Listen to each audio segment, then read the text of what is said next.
You're already nervous. I am. I'm nervous. You should be nervous. Yeah.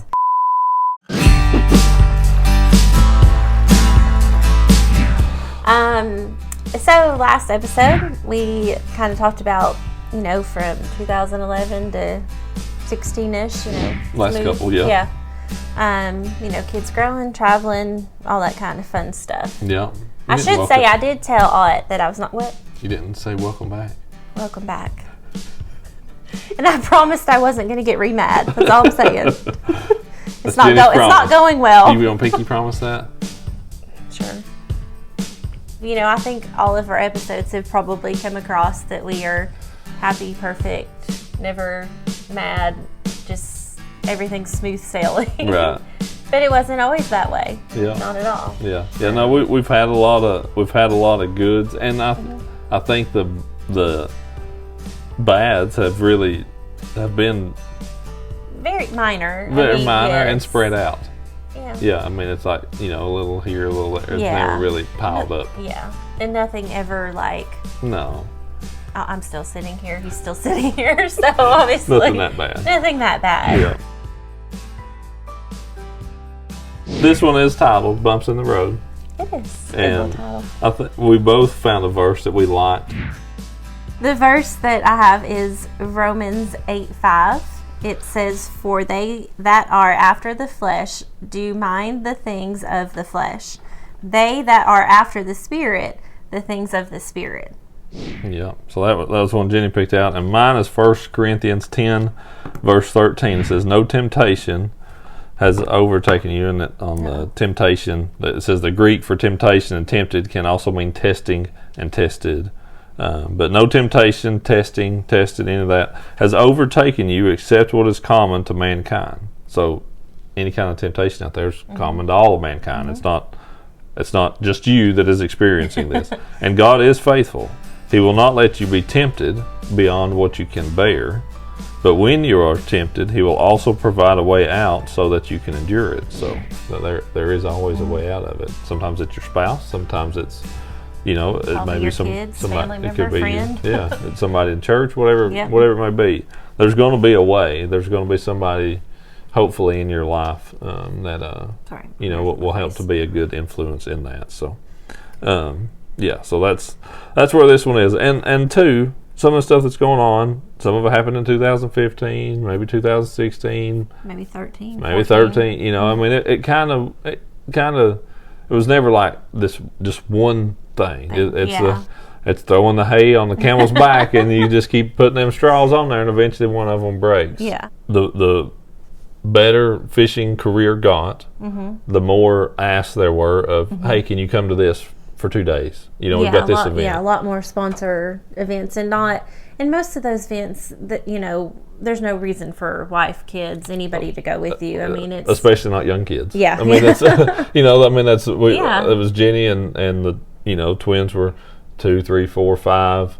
Abby, 6, 7, 8, 9 in that in that age range. So, I mean, a lot of these things are 7, 8, 10 o'clock at night. They might go into later into the evening or something. There's always hors d'oeuvres and dinner and and drinks. And, I mean, it's a full night. So nothing you want to bring your kids to or drag them to. Right. And so even events that Jennie and the kids might be at, I might have to go to this dinner function tonight by myself, Yeah. And, so even stuff that they were at, there were a lot of those where they'd stay at the camper or stay at the house or whatever. And, I would go to those things even by myself. So, but yeah, and that was it. The busier we got, the more we did, the more of those. And some of them were just, hey, we need you to drive to Arkansas to do this, or need to drive to wherever and come to this event. And I should say, I mean, like we've always, and I'll say it now, is we don't drink at all now.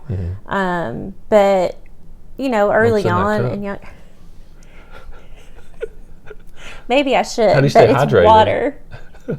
You have to drink it's actually something. flavored water. You need to specify we don't drink alcohol anymore.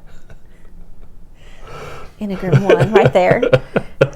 We do not drink alcohol anymore. Okay. Although some days I feel like I should. Just kidding. But then, and we weren't ever big drinkers you did live with me, anyways. So. No, we weren't. I mean, we might would have a drink at dinner, or it was definitely more social. Yeah, absolutely. 100% more social. We'd go to these events and maybe have a drink or two, but like we weren't ever like go to dinner and order a drink. No, yeah, if it was just rarely happened. Yeah, ever. Yeah. If we just went out to dinner, I mean, it was odd. Maybe to order if it was a date night, but maybe, yeah, but not even every time then, and I mean, and I still don't to this day. That's one thing I want to make clear in this. That's another verse I could look up, but there's. It's a touchy subject. It is, I should look up the verse. I know where he's going to go with that, but and it's like I tell our Hannah that keeps the kids, and she keeps calling me her second mom, but I would have had to been like 15 to have her. So I'm like, no, I'm your older sister, Hannah. But it's kind of, everything. It can be food, it can be alcohol, it can be anything. If you do it in excessiveness, that is the sin. And so a lot of people will be like, just having a drink, having a glass of wine or a beer, at an event, that's not necessarily a sin. I said, but for us, where we are convicted is if we're at an event and yes, we might have one drink apiece, but there's somebody else over here sees that and they're like, okay, well, Ott drinks, so it's okay for me to drink, but he might have a really hard time drinking and be a problem for him. And so we just would never, it's one of those things that you don't want to lead somebody down the wrong, it's just kind of. Yeah. I'm still trying to find it here. But one of those kind of touchy subjects. We don't think people are bad if they have a drink. We don't, but we just also don't want to, have the impression that. Yeah, that's what we're saying is right. And that's, I couldn't find the verse that I had highlighted that I was really looking for. But this one is pretty fitting in my opinion. And then I'll say another one that I don't have in front of me. But 1 Corinthians 8:9, it says, "Be careful, however, that the exercise of your rights does not become a stumbling block to the weak." And then, but there's other verses that say that about how it's not what goes in the mouth of man that defiles him, but it's what comes out, because what comes out of your mouth is what shows the true intent of your heart. And that's I 100% believe in it. And it talks about food sacrificed to idols, and food doesn't mean anything. If you can eat that, in biblical days, they could eat that food. It had it didn't mean anything because it was sacrificed to idols. There was no worth in idols anyway, so it wasn't the eating of the food or the drinking of the wine or anything like that. That's and if you do anything in moderation, it's not a sin. But that verse there to me now means a lot, because that's if we go to dinner and I have a beer sitting there, that a young kid walks up to me and says, hey, wants a signature, picture, whatever. Well, he sees me drinking a beer. Then he said, well, he drinks alcohol. That's, obviously that's no big deal. That can be me. Because the exercise of my right, I 100% believe it is not for me. It's not a sin for me to drink alcohol. But the exercise of my right could become a stumbling block to someone else. A lot of the stuff, any of these things that would happen, any of these functions I would go to, especially the ones when Jennie wasn't there, I mean, there's. Well, yeah, and we had, we had talked about like at the select thing, he had to go to a dinner or whatever, and we hadn't really had like a rule set in place yet or anything of like, just have one drink, like whatever, because you get in those, and especially it's new to us, like we're not really. We're new on the scene, new with the sponsors, like you want to fit in, you're not so, what am I going to say, like firm and just being like, oh no, I don't, like. Right. Yeah, that's, our wasn't any weakness in our faith, but it was just in our, in who we. In our mindset. Yeah, like in our mindset, it wasn't, and I guess in some ways we weren't comfortable enough in our own skin to be like, we wanted to, I didn't need to go and be the life of the party and be singing karaoke, but at the same point in time, I didn't, I was like, well, I need to, blend if everybody's going to order a beer or a drink, you're going to get, I'm going to have one, Yeah. And that was, I will say, for us, even early in our marriage, that was, if we either one of us, if we had a drink, we were probably going to have two. We might even have three. 1,000%. I mean, it wasn't like there's no denial. Jennie is all or nothing. Like that's and that was, and that's just kind of the way it was. But it wasn't like we would drink every night. No. I mean, it wasn't even every month. But if we did, we were going to enjoy it. I guess is the way to put it. And so that was, if I'm there by myself, that was kind of hard not to do. To have two or three or four. Some of that stuff, and then you're in mixed company. Oh yes. And mixed company. And that never honestly entered my mind much, but did somebody else? Well, I mean, if as any female knows, if your husband is traveling and on the road, like, there are just not good people in this world. Like, let's be for real. And you always hear these horror stories, and there are people that we know of that have been on the road and not done good things. And so it's like you have that in your mind as it is. She does. I don't. I am a woman. I know how manipulative we can be, and it's just you're already uneasy about it. Like, it's always like, and that there's gonna be other women there. That there's gonna be beautiful women there, and I can say that I've never been self-confident myself ever. I still to this day, but so the devil uses it. Like, the devil is like, oh, that there's some woman there, like, and I'm not near as jealous as what I used to be. I think God has changed my heart a lot in that. Yeah. Our daughter's not the same, and over her daddy at that. But so like, I have all these things going on in my mind, like, just the devil is really fighting me, and I have not very little sense of it until she tells me. But I don't even understand it. I mean, because I'm not living her life though. But she's at home with 3 babies. kids. Like, don't even know if I've showered. And I went out here and went to dinner and had a few drinks. I'm like, what's the big deal? Yeah, just oblivious to it all, which completely makes oblivious. It worse. Yeah. But I mean, like, and they would go, and I guess at this time there was a lot of store openings going on. Like, Bass Pro was open in several stores. So they would have the anglers come and NASCAR guys, and they'd always have whatever state, like Miss Texas, Miss Arkansas, whoever. Miss Colorado. Yeah, I forgot you went to Colorado. And Aunt and Edwin, they're cute, so they always send Tuesday and I pictures, with the Miss Texas or Arkansas or Colorado. Like, it's always. We've not done these in a long time. So, Edwin, if you watch this one, I don't know if we need to go back and do store openings again or not. But. I was fine with those. Like, those were fine. Those were all good-natured. Yes, good-natured, like them just being, they think they're being cute, whatever. Yeah. And I'd roll my eyes and just go on. Like, genuinely did not care. Yeah. Like, whatever. Yeah. But then this particular event came, and a big group of them were staying together. And, of course, like, they go to dinner. And I've had a rough day with the kids. Like, Abby's birthday was the next day. And so I had planned on taking her to the water park. And Becky and Mike were here. Mm-hmm. Like, they were here fishing something on Douglas. Or practicing or something. I think it was practicing, yeah. And so we had planned to meet at the water park. And, just excited, whatever. Get everybody in bed.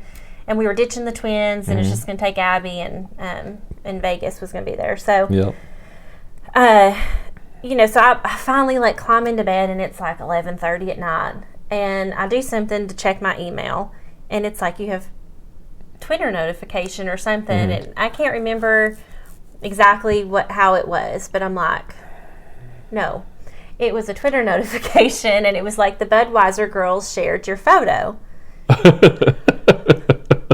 Which is not common on one of Lot Defoe's pages. So then I'm like, okay, so I click it. And so not only is it a picture with all the Budweiser girls, I'm not even mad at that. But, like, he had sent it or tweeted it to his friend and was like, eat your heart out. And I'm like, well, now that's just rude. Yeah. And I, state of exhaustion. And so then I'm like, well, what the crap? And so I'm, like, getting my phone. I'm like, well, maybe he sent it to me, being goofy. I got nothing. I'm like, Oh, she saw that. So because I'm not in a state of full awareness. No. And so then I'm like, I think I took a picture of it. I screenshotted it And texted it back. I texted to Ott. You're like, really? What the heck? No, I think it was said really with a question mark because I wasn't even mad at that. Like I wasn't Not yet. quite mad yet. I was just annoyed. Yeah. I'm gonna say that. Yeah. Well, then I get a text on his phone from A wife. Who was there. Yeah. And she's like, don't worry. I've got my eyes on Ott. There's nothing going on. It was just a picture. They were just being funny. You know, he's sitting at our table. And I'm livid. I am like if you could have, because now I'm embarrassed, one, because he has showed my text to this other wife. And two, she's texting me telling me she's babysitting him. So then I'm like, what is really going on? What's really going on? Yeah. And so, so I mean, like I said, if smoke could have came out of my head. So I'm just living. I didn't even respond. I didn't, nothing. I didn't sleep that night because the devil played all of these terrible images of what was probably going on, but really wasn't. And I know, like in my heart, like I know nothing's going on, but I'm just so mad. Like because now this has been tweeted on his page, and I was like, I was mad. So we get up the next day, go to the water park. The first thing I do is I rent one of them cubbies and I throw my phone in it. And I was like, Becky, if he texts Mike, we're not responding. Like I have this powwow, and I'm like, Becky, and I ask her, I'm like, genuinely tell me, like, should I be upset? Like, am I valid? Because she'd be honest with her. Because she would. She would be like, Jenny, no, Jenny, just don't worry about it. Or no, she's mad too. Yeah. So now we're both mad. Yep. And so I did. I put my phone in the locker, and they ended up the next day of fishing got canceled. Because you started driving Storms home. And stuff, yeah. But went to the water park. I had so many missed calls and texts, but he knew I was mad. Oh, I knew. He knew it was bad. Yeah. So we leave the water park and driving home, and Abby, and I guess Ott had called, and of course it's her birthday. So I'm like, answer it. I'm like, Abby, say hi. Yeah. Because I am not speaking to him. I'm not. That's one thing about me is like if I'm really mad, you ain't gonna get a word out of her. You can poke and poke and poke and poke, and you're not gonna get a word out of her. Just let me fume, and then when I'm calm, I'll come speak. And then she'll get mad again. And then I'll get mad again. I'm kind of mad right now. You said you weren't gonna get mad. You and Pinky promised. I won't stay mad. Oh, maybe. We'll see how that one goes. So anyway, is that a promise? No. So, he speaks to Abby, and he's like, well, hey, I'm headed home. I'm like, okay, be careful. Like, hang up the phone. Like, done. I don't want to speak to you. I just... Whoops. And I think that's one of the first times I have ever been, that mad. Yeah. Like, yeah. That mad. Yeah. And so when he got home and, everything was calmed, and I just did. I was like, it's not that I don't trust you. Yeah. I was like, but I don't trust other women, not for a second. Not for a second. And that was what I needed to hear in that, because I didn't see where you were coming from, and I was that careless, absolutely, but I still I was with people that I know and people I trust. Yeah. Like, they're not going to let me get in a bad situation. They're not, and I know I'm not going to let me get in that bad of a situation. I'm like, but then she's like, it's not you I worry about. It's crazy people, and I'm like, oh. Well, and okay, and I'm like, imagine you're at home with these kids. And then this was shoes on the other foot. And I'm like, and what if you're laying down to go to bed and I'm in a picture with a thing of guys and telling my friend to eat his heart out? I was like, how disrespectful, number one. I was like, that, the tweet was like, I was mad. I wasn't mad about the picture. I was mad about the tweet, and then that the other wife thinks I'm like this jealous, super crazy wife at this point. Because I didn't. I'm taking my pinky back. I wasn't. But I didn't know her that well at the time. Yeah. So I was just horrified that this is her, impression of me. And so, But anyway, and so I was just like, just imagine like that being reversed. Like, Yeah. you know, the devil's totally using it. And like I said, just the situation and the perception of it. I'm like, you know, how it's just disrespectful. Like, 1000% disrespectful. It's one thing if, like, you're sending it to me, you know, and then... It's a funny ha-ha. But that was not a funny ha-ha. No. Not at all. It wasn't. And that was when, I mean, once she got calmed down enough to talk again, that was what we did. We really had a come to Jesus moment. That's what our note says. And that's, I mean, it was eye-opening for me and really understanding where she was in that. And that was... We got married in 2006. No, 2004. Yeah. When we got married. Yeah. That's when we got married. So yeah. So I was trying to think of 10-year anniversary of when that was, but that had been a few years before that. But that really helped. It really helped me understand where she was and kind of where that was at. And I knew at that point forward. It still wasn't like, okay, we're never going to drink again. You know, It wasn't at that point. But I knew at that point I was never going to be in a situation where I had more than one drink. Because it was. I mean, everything that I had led up to that point is like, she was like, look at this. I'm like, do you remember when this happened? What had happened? You'd had a couple drinks. Remember this one? That was an event, you know, where there was alcohol served. And then this one. It was like, really step back from it, really saw that every time anything ever came up, it revolved around alcohol.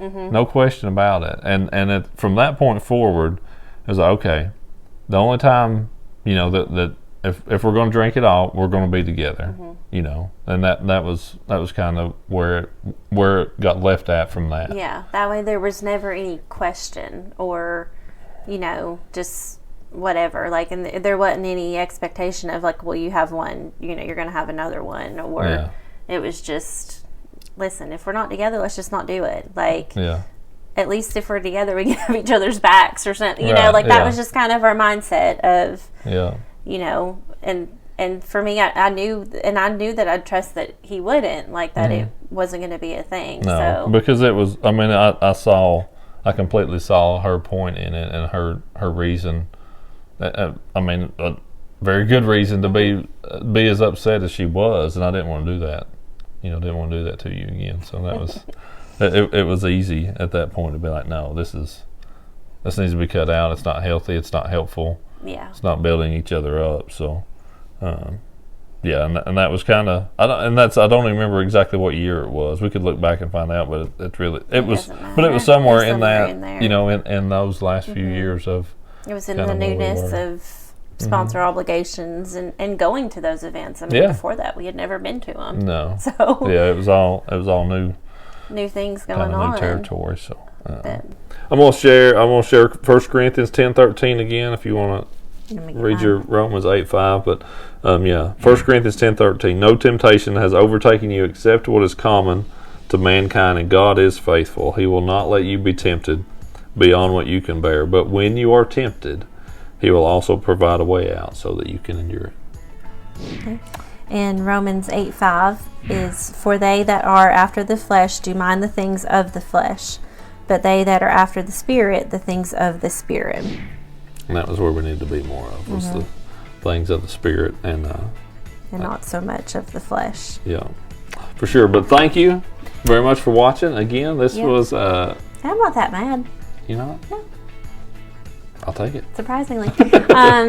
Next week is a live. Yep. But Ott will be in Texas. I will be. I'll be here. And we have no idea how to make that work. So not at all. So we're going to try to figure that out. But we probably won't try to figure it out until like the day of. Probably about 30 minutes before. And then it'll be disaster. I don't know. Yeah. We'll figure something out. We'll try to figure something out. Maybe it'll be a Zoom. Come watch just to find out. Yeah, see how that goes. See what happens. Watch the disaster. Yeah. It'll be like a car wreck. You can't turn away. Thanks for watching. Yeah.